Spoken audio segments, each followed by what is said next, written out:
Ya está la mesa económica aquí en la mesa del Mañanero. Pedro Tello. Broso, buenos días. Muy buenos días. Aquí estamos otra vez. Bueno, hay música. Ahí está. Ya llegó. Ya, José Luis de la Cruz. Buenos días. Ya llegó el momento hitchcockiano del programa, que es cuando la mesa económica toma su lugar y nos ponen la realidad sobre la mesa. Pedro. Pues, Broso, hace una semana hacíamos aquí un recuento de lo difícil que había sido el arranque de 2016 en lo que a los mercados financieros se refiere. Sí. Hoy es inevitable, hay que decirlo, la actividad económica internacional, no solamente en México y algunos países más, no, la actividad económica mundial está o ha pasado por la peor primer quincena de un año de los últimos 89 años, es decir, desde 1927.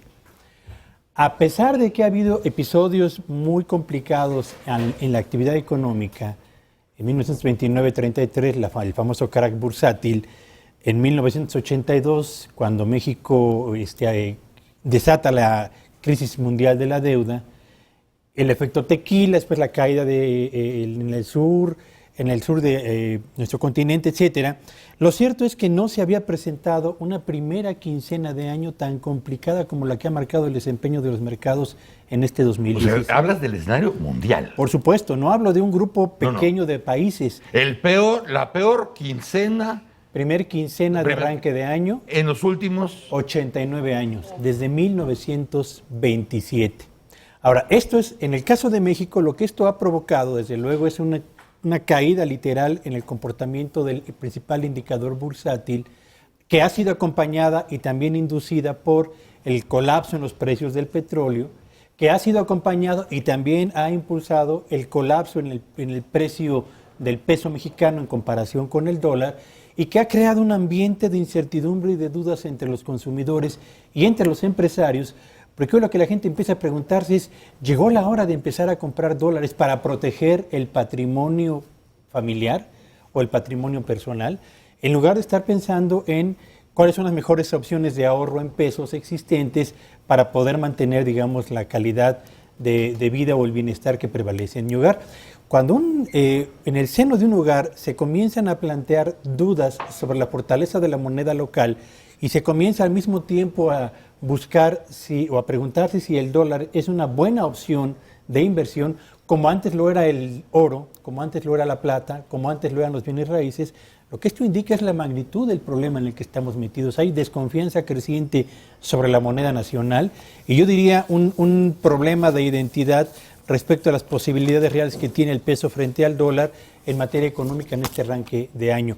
Si hiciéramos una revisión de cuál era el precio del dólar en el último día de diciembre del 2012 contra el precio del dólar el día de ayer, tenemos una inflación acumulada en lo que va de esta administración del orden del 47%, por una devaluación del 47%.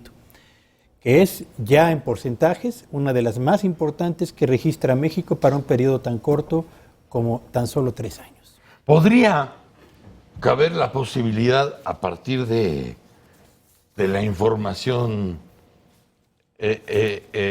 contundente y estrepitosa de la primera quincena del año a nivel mundial, en que evidentemente ya este modelo económico mundial tendrá que pasar a mejor vida y que este final de fiesta sea inducido para que este 1% que toma las decisiones de lo económico, lo financiero en el mundo, se estrene con un nuevo modelo donde desde luego los primeros participantes y los únicos gananciosos de principio a fin nuevamente desde otro esquema sea este 1%, podría ser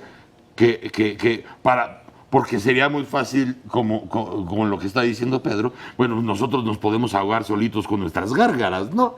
Pero cuando estamos hablando de una quincena, que es la más baja en más de 80 años, pues entonces esto te lleva a pensar mal de ese 1% que esté acabando con una época y esté por empezar otra. Yo creo que la respuesta a esa pregunta nos la está dando justamente el día de hoy China. Con el anuncio de que el cuarto trimestre de crecimiento fue el más bajo de lo esperado, 6.8%, la bolsa de Shanghái creció más de 3% porque los inversionistas esperan inyecciones de apoyo al sistema financiero. Esperan una inyección de más de 90,000 millones de dólares que las autoridades económicas chinas harán para tratar de fortalecer su sistema financiero. ¿Esto qué implica? Liquidez, recursos que van a ir justamente a quienes están en capacidad de invertir en la bolsa.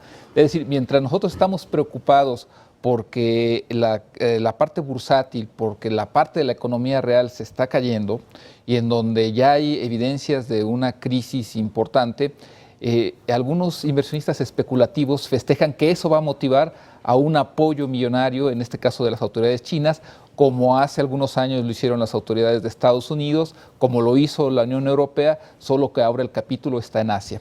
¿Y esto de qué nos habla? Primero, de que es muy claro para las autoridades y para las instituciones internacionales y aún las nacionales de que este no es un problema menor. Ahí está la declaración que el propio gobernador de Banco de México hizo a un diario inglés. De manera muy clara y sin tapujos, lo que planteó es quizás tenemos que prepararnos para un ajuste brusco y los bancos centrales van a tener que intervenir de alguna manera para tratar de frenar esta caída financiera. Esa señal de alerta viene asociada con lo que JP Morgan dijo la propia semana anterior. Que pareciera una instrucción. Que al final del día fue, si ustedes ven un rebote en la parte financiera, vendan inmediatamente, o sea, traten de evitar ya los riesgos, y que algo similar hizo el Royal Bank of Scotland, de mencionar este año va a ser el peor para los mercados financieros. Es decir, el escenario ya está, y sobre ese escenario hoy se festeja en China que esto va a motivar a que las autoridades metan más recursos. ¿De qué nos habla? De que el sistema financiero gana con la especulación. Mientras por un lado algunos van a perder por sus inversiones, países van a tener que hacer un ajuste fiscal por la caída del precio del petróleo y por lo tanto no van a poder gastar, como en el caso de México, mucho en este año y también en 2017. Por el lado financiero se espera tener ganancias de esas pérdidas que otros están teniendo. Como siempre. Esto es, además, un esquema que se repite, yo me imagino, que desde los 30 o desde el 32, ¿no? Donde todo se va a la goma, pero siempre hay quienes ganan de eso. Aunque en un país se vaya por la borda.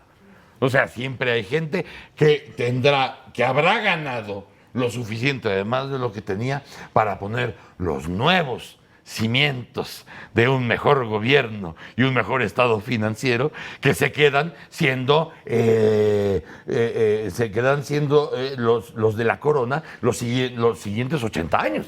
Y mira, Broso, estamos yo creo que frente a la etapa del esplendor de las inversiones financieras o de los mercados financieros, y frente a la disyuntiva de mantenernos en la ruta de seguir creando riqueza artificial en los mercados financieros, donde lo único que se intercambian son operaciones de divisas o de bonos, pero no se genera riqueza, o hacernos a un lado y emprender un nuevo rumbo, el del fortalecimiento de las actividades productivas. Lo que anunció China, y comentaba José Luis, de un crecimiento del 6.9% en todo el 2015, representa para ese país la menor tasa de avance en 25 años. Si México alcanzara ese ritmo de crecimiento, estaríamos prácticamente a punto de ingresar al Edén.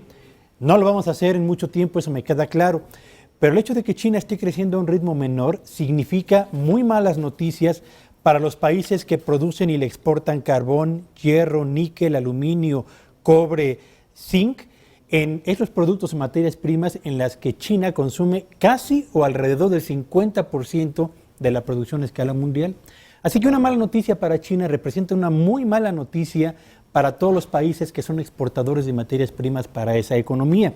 Y el hecho de que China esté al mismo tiempo devaluando con el propósito de elevar la competitividad de sus exportaciones, su propia moneda, representa una noticia todavía peor para países como México, que disputan el mercado con los productores chinos de Estados Unidos. Así que, de verdad, Esto que han comentado algunos en el sentido de que se está formando una tormenta perfecta en el ámbito económico mundial, no es solamente un vaticinio carente de sustento. Hay elementos para suponer que 2016 va a ser un año de sacudida de los mercados financieros, pero también de problemas muy serios para las actividades productivas de países como México. Y nosotros tendremos que regresar a la vieja receta que nos mantenía a flote, de buscar nuestra propia producción y vivir de ella o darnos de comer de ella. Al final del día, ese debería ser el camino. El problema que enfrentamos aquí es que esto ya es de corto plazo. Es decir, lo que sale a mencionar el gobernador del Banco de México no es algo que vaya a pasar. En realidad ya lo que están diciendo es, esto está ocurriendo. O sea, cuando nosotros observamos la balanza de pagos de México los primeros 9 meses del año pasado y observa que la entrada de capitales por endeudamiento, que a final de cuentas es disponibilidad de recursos para la economía, cayó en más de 50%. O sea, eso es algo que ya ocurrió aún antes de esta depreciación acelerada del peso que se dio justamente de septiembre a la fecha. Entonces, ahí lo que ya estamos es viviendo los elementos que ahorita hacen que alguien que normalmente es muy conservador en sus declaraciones tenga que salir a plantear, prepárense muchachos, de algo que ya pasó. Entonces, en realidad ahora lo que hay que prepararnos es para vivir las consecuencias. ¿Y cuáles son las consecuencias? Digamos que es un pronóstico del pasado que normalmente es el más acertado. ¿Qué es lo que tenemos en realidad ahorita que plantear? Normalmente de todas estas crisis lo que acaba ocurriendo es una mayor concentración del poder. ¿Por qué? Porque en esta caída de precios que se va a dar en las bolsas financieras, en la parte inmobiliaria, lo que ocurre es que quien la puede aprovechar es quien tiene los recursos, y quien tiene los recursos normalmente no somos nosotros. Ojalá hayan aprendido la lección.